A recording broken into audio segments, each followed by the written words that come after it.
গতদিন ছিল মোহাম্মদ সাল্লাল্লাহু আলাইহি সাল্লামের জন্মদিন। বাংলাদেশের যারা মুসলিম আছে তারা এটাকে জন্মদিন হিসেবে পালন করেছে, মিলাদুন্নবী। কিন্তু মুসলিম হিসেবে আমার বুঝে আসে না। তার জন্ম ছিল 570 খ্রিস্টাব্দে 12ই রবিউল আউয়াল সোমবার, এবং তিনি মারা গেছেন 633 খ্রিস্টাব্দে 12ই রবিউল আউয়াল সোমবার।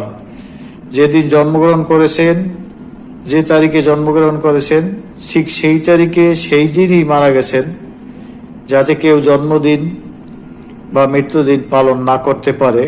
কারণ এটা কিভাবে সম্ভব?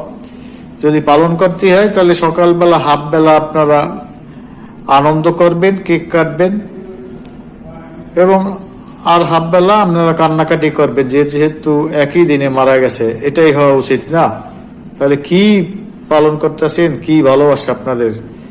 এটা তো বেদাত।